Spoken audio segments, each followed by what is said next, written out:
Okay. The reason we had Dave here in Moscow was to do one of his seminars.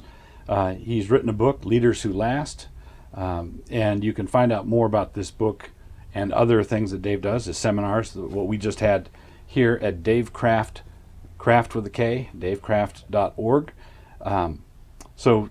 Dave, tell me how this book came to be.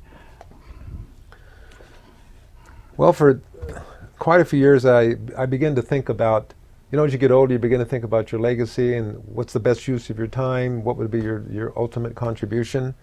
And I was reading more and more about leadership, and I got to thinking that if I were to invest increasing amounts of my time, and maybe most of my time, in developing the next generation of leaders, instead of just adding to my life, I would multiply my life. So if those leaders then turn around and replicate that with others and keep going down the road with it, that'd probably be the best use.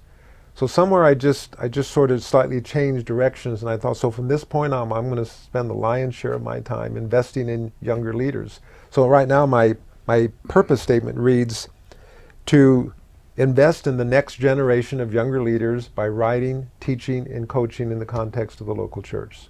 So I'm really kind of narrowing down. I'm going to write, teach, and coach young leaders in the context of the church until that time comes when Jesus calls me home. So I was just seeing that of all the things I could do, maybe I should focus and concentrate, be more like a laser than the sunshine. C.S. Lewis has this statement, everyone is composed of a few themes. So one of my themes is going to be developing the leaders for the next generation.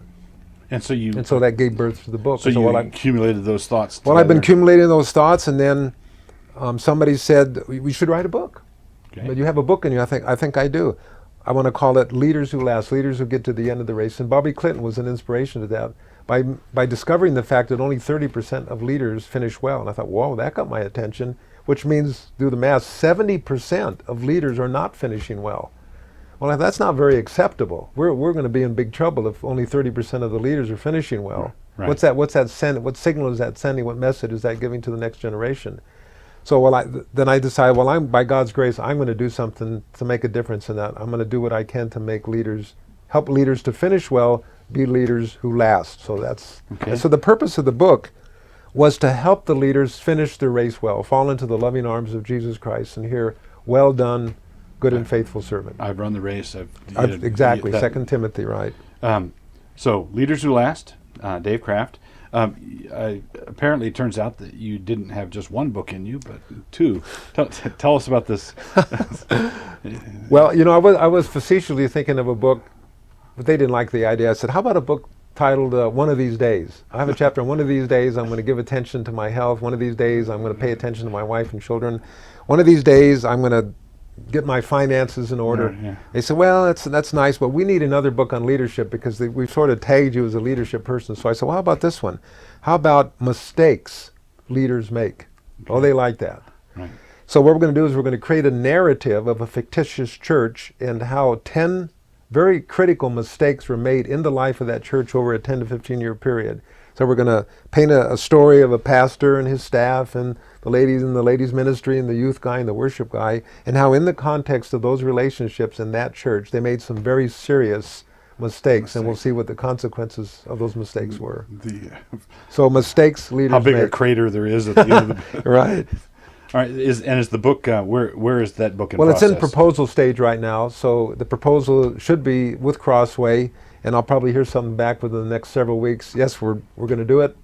Here's the timeline. Okay. And so now we need you to basically finish the manuscript by X date. So we'll see where that goes. Okay. One other question. So Leaders Who Last, available now. Mistakes Leaders Make is the working title, or is that going to be? That's the working title. Mistakes Leaders Make. I already mentioned davekraft.org. Tell us what some of the resources are on that website. I was and start with you call it book notes, or book notes. Yeah. You have some sort of section where you summarize, or right. What do you do there?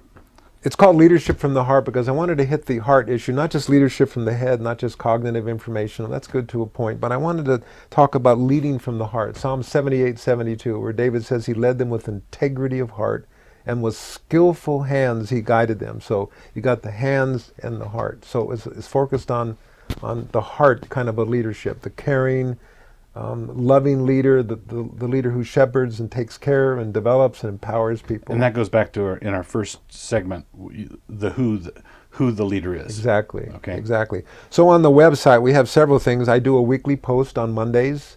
And if a person subscribes on the website, then this post automatically comes to their phone and to their computer.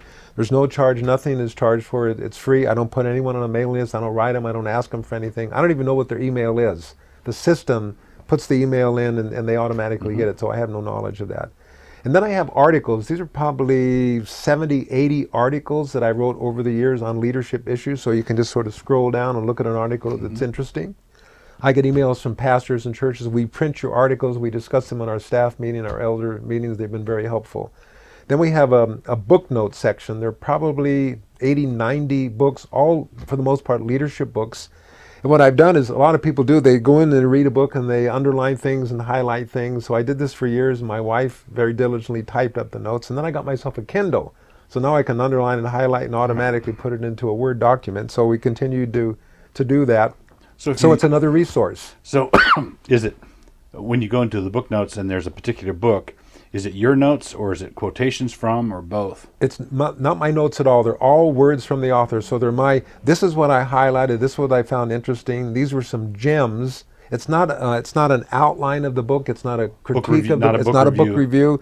It's just words, phrases, sentences taken out of the book, the author's words, and strung together in such a way that it makes sense when you read it. So they're all self-contained statements. It's not like, well, there's something missing here, this doesn't make sense. When you read it, you're reading it all flows together. So let's say there's a busy pastor out there who doesn't have time to read 80 leadership books.